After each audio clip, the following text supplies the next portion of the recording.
चर्चा झालेल्या आहे. आमच्या सगळे मुद्दे शिवसेनेनं स्वीकारलेले आहे. पेरणी ते कापणीपर्यंत सगळे कामं एमआरजीएस मध्ये घ्यावं. हमी भावामध्ये ज्या सुधारणा आहेत त्या करण्यासाठी लढण्याची गरज आहे. लाडक्या बहिणीमधल्या विधवा बहिणी मात्र तशाच कोरड्या आहे. दिव्यांगांचं मंत्रालय स्थापित केलं शिंदे साहेबांनं, पण त्याचं बळकटीकरण झालं नाही. या सगळे मुद्दे मान्य झाल्यानंतरच हा निर्णय घेतो आहे. बच्चू कडूचं काम राहील प्रामाणिकपणे शिवसेना राजकीय ताकद मजबूत करण्याचं प्रामाणिकपणे काम करू, पण त्याच्या बदल्यात आम्हाला हवा आहे शेतकऱ्याची ताकद, दिव्यांगाची ताकद. त्याच्याबद्दल कुठलाही समझोता होणार नाही. शिंदे साहेबांच्या नेतृत्वामध्ये दिव्यांग मंत्रालय जर उभं राहिलं तर ते बळकटीकरणासाठी प्रयत्न झाला पाहिजे. शेतकऱ्याच्या लढाईमध्ये 1 इंचही फरक पडणार नाही. प्रहार सामाजिक संघटना आणि प्रहार दिव्यांग संघटना कायम राहणार.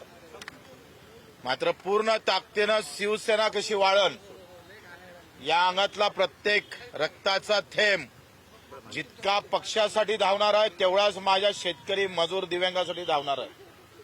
त्यानं समझोता शेतकरी मजूर दिव्यांगासाठी होऊ शकत नाही. राजकीय आम्ही हा प्रवास शिवसेनेतून सुरुवात केली होती. मधात माझ्याजवळ अजूनही पत्र आहे. बाळासाहेब ठाकरे साहेबांना आम्ही माननीय बाळासाहेबांना आम्ही पत्र लिहिलं होतं का कर्जमाफी करावं, आणि काही मुद्दे तेव्हा कापसाच्या भावासंदर्भात आम्ही हा राजीनामा दिला होता. आता पुन्हा शेतकऱ्याच्या मुद्दे आणि दिव्यांगाचे मुद्दे घेऊन शिवसेनेचा धनुष्यबाण घेऊन हा धनुष्यबाण माझ्या शेतकरी मजूर माझ्या वंचित घटकांच्या दिव्यांग बांधवासाठी कसा कामी येईल तो उचलण्याचा प्रयत्न करू. शिंदेंनी नेमका काय शब्द दिलेला आहे विधान परिषदेसोबत इतरही मंत्रीपद अशी माहिती मंत्री पदाचा काही मी कसा आहे, मला मागाची सवय नाही. मागितलं असतं तर मागं गुवाहाटीला गेल्यानंतर मागितलं असतं ना. पण आम्ही दिव्यांग मंत्रालयासाठी भांडत बसलोय. आम्ही लोकमंत्र्यासाठी फिल्डिंग लावत होती पदासाठी, आणि मी दिव्यांग मंत्रालयासाठी भांडत होतो. हाच फरक बच्चू कडूचा आहे, ते समजून घ्या. पण आपल्या शिवसेनेत नाराजी देखील आहे. इच्छुक लोक जे होते आता बच्चू कडू हे बाहेरून आलेले आहेत, मग त्यांना संधी मिळते, मग आम्ही इतके वर्ष इथे इच्छुक आहोत, त्यांचं काय, असा सवाल देखील उपस्थित होतोय. तर मला असं वाटतं, मला तर कोणी फोनही केला नाही, टीव्हीवर कोणाचे मी अशा प्रकारचे अभिप्राय हे तुमचं आहे, तुमचे सूत्र आहे. खरं सांगू काय, मला एक सांगा, मला हे ध्यानीमानी नव्हतंय, काहीच माहित नव्हतं. मी तर संत्रालय पाणी देऊन राहिलो होतोय, पण तुमच्या बातम्या आल्या, सूत्रानं सांगितलं, सूत्रानं कॉल केला, सूत्रानं अरे म्हटलं काहीतरी आहे वाटतंय. मग मला बऱ्याच लोकांनी सांगितलं जा मुंबईला जाऊन. मीडिया हे इथपर्यंत आणण्याचं काम मी सगळं श्रेय मीडियाला देतो. माझ्या विधान परिषद माझ्या कानावरही नव्हती, पण हे कानावर टाकण्याचं काम मीडियानं केलं. काल रात्री आपली भेट झाली. रात्री उशिरा आपण एकनाथ शिंदेंना भेटलेला आहात. 24 तासात मोठ्या घडामोडी घडलेल्या आहेत. 24 तासात हमी भावावर चर्चा झाली, शेतकऱ्यांच्या पेरणी ते कापणीपर्यंतच्या विषयावर चर्चा झाली, आदिवासींच्या संदर्भात चर्चा झाली, दिव्यांगाच्या संदर्भात चर्चा झाली, आणि त्यांनी सगळं सहमत दर्शवलं. माझं काय म्हणणं आहे का ज्याच्यासाठी आम्ही मंत्री होतो, ज्याच्यासाठी आम्ही मुख्यमंत्री होतो, किंवा ज्यासाठी आम्ही आमदारकी घेतो आहे, ते जर होत असेल तर गरज काय. एक प्रश्न होतं ना काम, पण संघटना तुम्ही सांगतोय संघटना चालवणं, तुम्ही सांगता तुमचा मीडिया चालवणं कठीण आहे का नाही, बरोबर आहे का नाही. तशी संघटना या काळात चालवणं फार कठीण आहे, ते आम्हाला समजून चुकलं होतं. बच्चू कडू साहेब, एकनाथ शिंदेनी योग्य हिरा ओळखला असं म्हणावं तुम्ही. विदर्भात मोठी ताकद आपल्या येण्यामुळे वाढली. आंदोलनं केली शेतकऱ्यांसाठी, कष्टकऱ्यांसाठी, गोरगरिबांसाठी. आता मी हिरा आहे का पन्ना आहे का डन्ना आहे मला काही माहित नाही. माझं काम आहे प्रामाणिकपणे एक कार्यकर्ता म्हणून काम करायचं आयुष्यभर. आणि कसं आहे याचा आनंद एवढाच आहे का शिवसेनेतला जन्म आहे, शिवसेनेत शेवट व्हावा शेवटपर्यंत. आता बच्चू कडू शेवटपर्यंत शिवसेनेतच पाहायला मिळतील, इतर कुठल्याही पक्षात जाणार नाही. नाही नाही, मला ते आता 20-25 वर्ष गेलो असतो. हा. आता काय हे तुमच्या मीडियानं माल्यावर गेम केला असेल. बरं, प्रहार संघटनेचं काय? मीडियावर आरोप प्रहार करताय. संघटना महाराष्ट्रात सुरू राहणार आहे की प्रहार संघटना आता विलीन प्रहार करणार? सामाजिक संघटना महाराष्ट्रभर राहील. ज्यांना राजकीय इच्छा आहे ते शिवसेनेत येईल, ज्यांना सामाजिक काम करायचं आहे ते प्रहार संघटनेत राहील. पण संघटना ही सोबतच राहील की विलिनीकरण करा? नाही सोबत प्रहार संघटना राहीलच. पण तुम्ही मेंटली पूर्ण प्रिपेअर आहात आता आता? मी शिवसेनेतूनच भरून आलो अर्ध, तर आता पाठिंब्याचा काय विषय? मेंटली पूर्णपणे प्रिपेअर झाला शिवसेनेचा झेंडा हाती घेण्यासाठी आता, आणि शिवसेना वाढवणार कसं आहे, आता 25 वर्ष राव मी एकटा लढत होतो.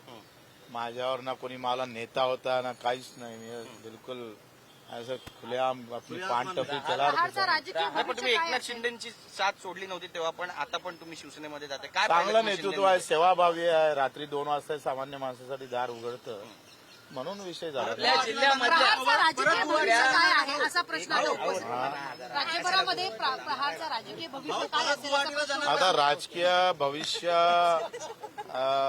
शिवसेना आहे ना. शिवसेने म्हणून कसं आहे, जिथं राहिलोय ना तिथं प्रामाणिक राहिलं पाहिजे. सामाजिक संघटना म्हणून काम करू आम्ही. आणि गुवाहाटीला छेडताना सगळे गुवाहाटीवाले निवडून आले का नाही आले? मग तुम्ही काय बोंबलून राहिले? पण तुम्ही आधी जर लोकांनी तर फट मतं मारले ना गुवाहाटीवाल्यांना. आपल्या लोकांनी स्वीकारलं. तुमचे प्रश्न कायमच आहे. साहेब, आपल्या प्रवेशामुळे जिल्ह्यातील राजकारण बदलू शकतं. आपले जे विरोधक आहेत त्यांना कुठेतरी यामुळे धसका बसलाय का, किंवा त्यांची आता यापुढे कशी वाटचाल राहणार आहे पाचावर ते धारण महत्त्वाचं बसेल आहे. त्यांची असं पाचावर कोणाचं काय होईल त्यापेक्षा आम्ही काय करू शकतो ते दाखवू. हा. पण आपल्याला जी ताकद आता ही आता लढाई मिळणार आहे, तुम्हाला आमदारकी परत जास्त मिळते आहे सोपी त्यामुळे. जाईल का? पक्ष सोबत असल्यामुळे जास्त सोपी जाईल. साज कसं आहे, तुम्ही एक सांगा, आमची ताकद जीव होती ती फार मजबूत, सगळ्या दृष्टिकोनातून थोडी कमी होती. बाणा होता, इमानदारी होती, प्रामाणिकपणा होता. त्याच्यामुळे एवढे आंदोलन. तुम्ही सांगा, एका वर्षात पडल्यानंतर कर्जमाफी आम्ही मिळून दिली का नाही दिली? शेतकऱ्याला मान्य करावं लागेल. 2,500 रुपये पगार मिळून दिला का नाही दिला? आम्ही मान्य करावं लागेल ना तुम्हाला. मजुरांना जे विमा लागू केला तोही मान्य करावं लागेल. लढना हमारा बाना है, जहां भी जाएंगे लढते रहेंगे साले. सरकारचा जे विरोध विरोधक आहेत असेल तरी, तुमचे- सरकारच्या विरोधात जाऊन देखील बिलकुल. हे पहा, माझ्या डोक्यात शेतकरी दिव्यांग आहे, आणि जिथं जिथं त्यांना नुकसान पोहोचत असेल तर बच्चू कडूच आहे. नाही, पण रवी राणा, नवनीत राणा यांच्याशी आता जुनं जे वैर आहे ते संपलं असं समजावं. महायुतीमध्ये दोन्ही घटक पक्ष एकत्र आहेत. व्यक्तिगत कोणाचं वैर आमचं नाही आहे, लक्षात घ्या. वैर काय, आता आमचं काय फडणवीस साहेबांसोबत वैर आहे का?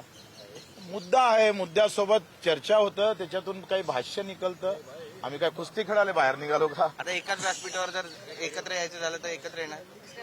माझं काय मत आहे का, सगळं तुम्ही आताच विचाराल तर उद्या काही विचारायचं ठरतं. सूत्रांचे आभार तरी माना ना आता. सूत्रांचे तरी आभार माना की तुम्हाला. मगाच म्हणलं मी, आता पुन्हा जाहीर करतोय का हा जो कार्यक्रम आमचा केला सगळा, हा सगळा मीडियानं केलेला कार्यक्रम आहे. नाही, कार्यक्रमचं काय म्हणजे आता काय कार्यक्रम आहे? काय पण आम्ही म्हणजे कार्यक्रम जो चांगला केला, म्हणजे विधान परिषदच्या कधी एकंदरीत मीडियानं जे सूत्र आहे, काय ताकदवार असते ते मी आता अनुभवलं आहे. आणि मला ध्यानीमानी नव्हतं काही, पण बातमी आली आणि बायकोनं सांगितलं हे काय तुमच्या ऑफर गिफर आली, म्हटलं मला माहितच नाही.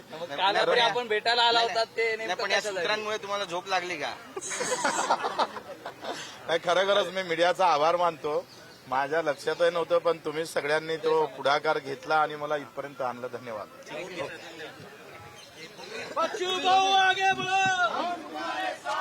बच्चू कडूंचा माध्यमांशी संवाद, बऱ्याच मुद्द्यांवर त्यांनी भाष्य केलेलं आहे आणि जवळपास त्यांचा प्रवेश हा शिवसेनेमध्ये निश्चित झालेला आहे.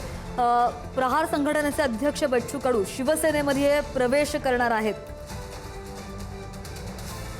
आणि शिवसेनेमध्येच माझा शेवट व्हावा ही इच्छा असल्याचं सुद्धा नुकतंच माध्यमांशी बोलताना बच्चू कडूंनी म्हटलेलं आहे.